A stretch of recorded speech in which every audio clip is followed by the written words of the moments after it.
కేసీఆర్ అంటే ఒక ఉద్యమ నాయకుడిగా మాకు గౌరవం ఉంది. దానిలో ఏమాత్రం అమరికలు లేవు. కానీ ఫోన్ ట్యాపింగ్ విషయంలో నేను పీసీ అధ్యక్షుడిగా మొదటి నుంచి కోరుతా ఉంది. ఫోన్ ట్యాపింగ్ అన్నది అత్యంత హేయమైనటువంటి నేరము. ఈ నేరంలో ఎవరు భాగస్వామిలో తేలాల్సిన అవసరం ఉంది. ప్రజలు కోరుకుంటా ఉన్నారు.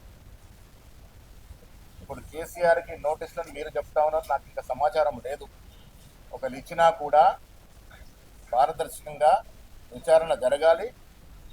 ఆనాడు 10 ఏళ్లుగా ప్రతిపక్ష నాయకుల మీద, పారిశ్రామికవేత్తల మీద, ఎమ్మెల్యేల మీద, కొంతమంది సినీ తారల మీద జరిగినటువంటి ఫోన్ ట్యాపింగ్ విషయం బహిర్గతం కావాల్సిన అవసరం ఉంది. కాబట్టే రాష్ట్రంలో కాంగ్రెస్ ప్రభుత్వం వచ్చిన తర్వాత రేవంత్ రెడ్డి గారి నేతృత్వంలో దీని మీద సిట్ వేసి విచారణ ముందుకు తీసుకెళ్తా ఉన్నాం. దాంట్లో భాగంగానే మాలాంటి వాళ్ళం చాలామంది వెళ్ళి వాంగ్మూలం ఇవ్వడం జరిగింది. దాదాపు 560 చిల్లర పైన వ్యక్తుల మీద ఫోన్ ట్యాపింగ్ జరిగినట్టుగా సమాచారము. సో దాంట్లో భాగంగా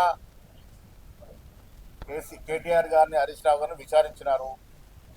జరిగినటువంటి వాస్తవాలు తెలుసుకోవడానికి సిట్టు ఎవరెవరినైతే పిలిచి విచారించాలనుకుంటుందో విచారించవచ్చు. సిట్ పరిధిలో ఎవరిని పిలిచినా వారు వచ్చి వారి సమాచారం ఇస్తే కొంత పారదర్శకంగా వాస్తవాలు బయటకు వచ్చే అవకాశం ఉంటుంది.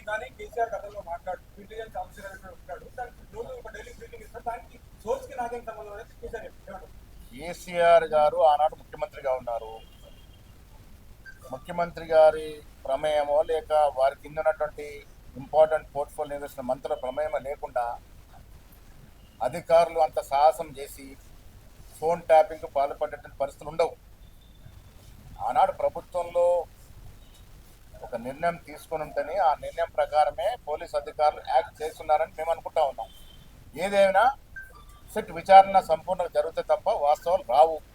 అంతవరకు ఎవరిని కూడా మేము దోషులు అనుకోలేము. వాస్తవాలు బయటికి రావాలి. ఈ విచారణ పరిపూర్ణంగా జరగాలి. అప్పుడు ప్రజలు కోరుకునే విధంగా వాస్తవాలు బయటకు రావాలి.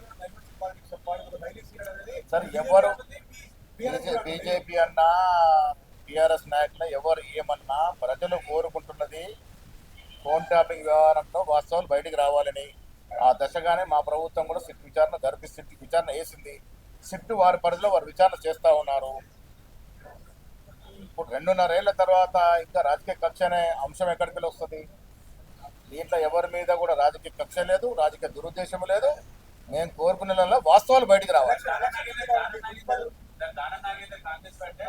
సిట్ గురించి మాట్లాడతాం.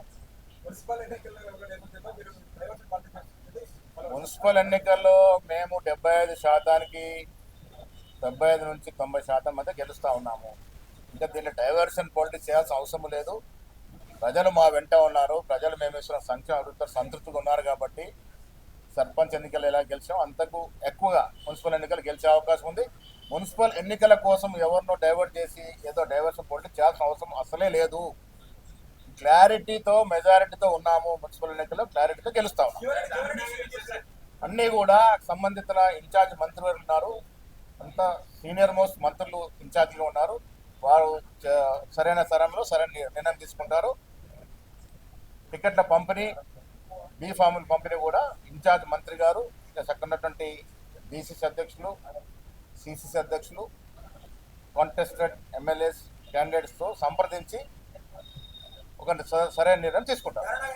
Subscribe us and press the bell icon for more interesting updates.